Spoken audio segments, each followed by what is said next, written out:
Hi there, Giovanni here of Frap Tools, and today I want to explore how to combine the USTA sequencer and the FALISTRI in a less conventional way. Let's see.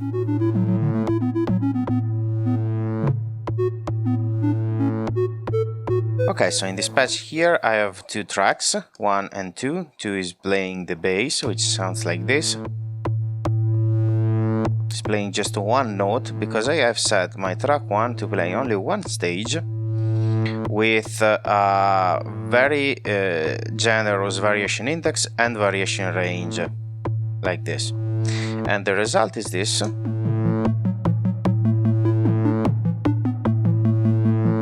I have routed the CVA output through this integrator here before sending it to the brain, so to add a bit more motion.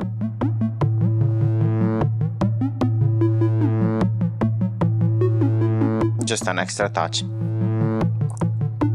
So far, so good.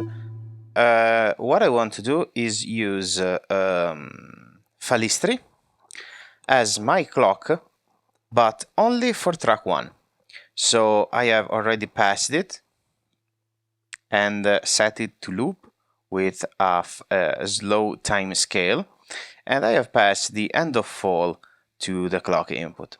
So if I go to my track 1, I'm muting track 2. If I go to my track 1 and set the ratio to 1:1 and the clock source to external,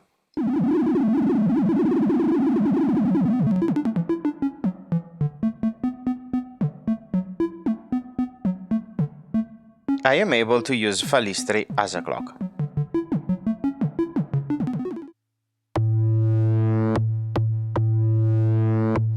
Now the problem is that if I set my second FALISTRI to loop, there is no way to synchronize it to my track 1. So I was wondering if there can be some sort of workaround to bring it back to a more controlled domain.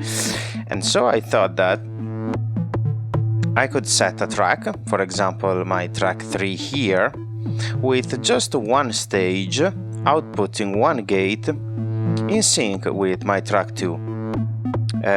It's playing at 150 BPM with a 1:1 ratio, and I will patch it to my FALISTRI here, which for now I can set to transient.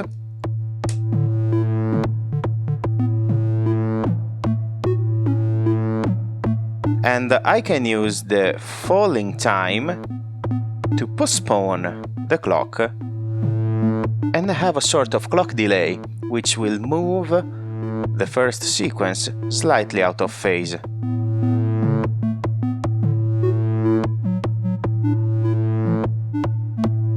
Until I reach a point past which the FALISTRI will be too long and it will just skip a bit, because this is set to the on-rest behavior. But if I set this FALISTRI to loop,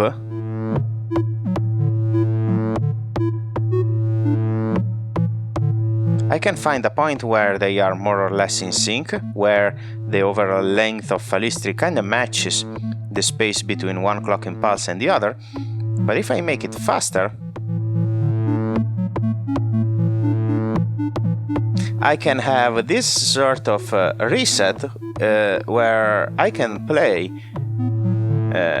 with the number of clock impulses that I can fit within every incoming gate signal from the USTA.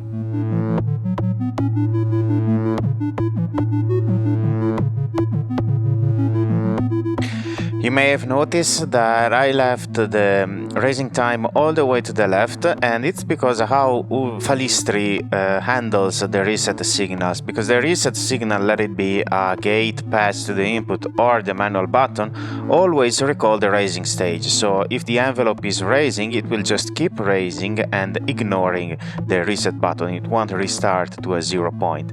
So by keeping it to the left, I will have an instant raising time. So I will basically always recall the beginning of the envelope and force it to reset.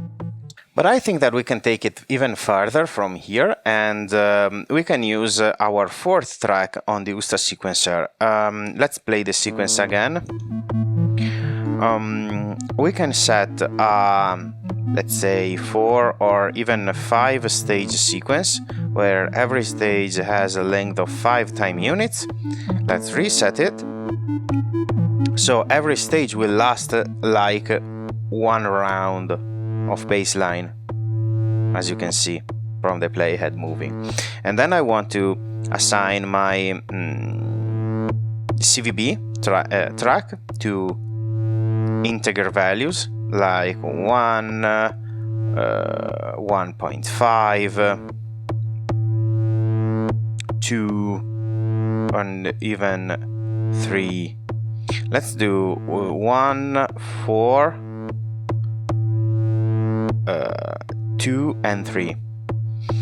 And my idea here is to patch this to control the volt per octave input of our FALISTRI clock.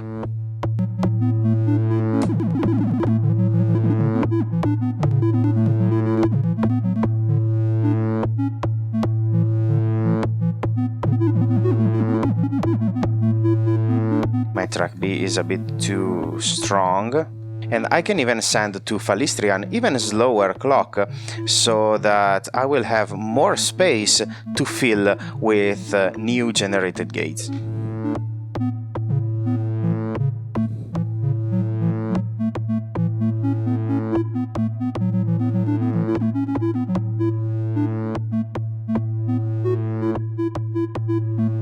Now, of course, the volt per octave input will reach a limit, because my attack is already at the end, it is closer to the end of the exponential converter, but I think that for this purpose it can work.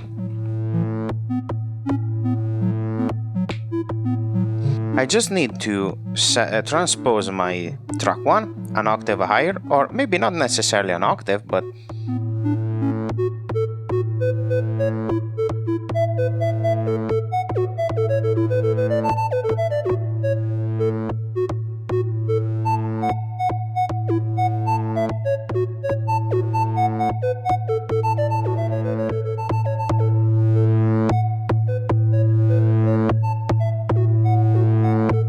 and this is it. I hope you found this video useful, and I will see you next time for more tips on the USTA sequencer at FALISTRI.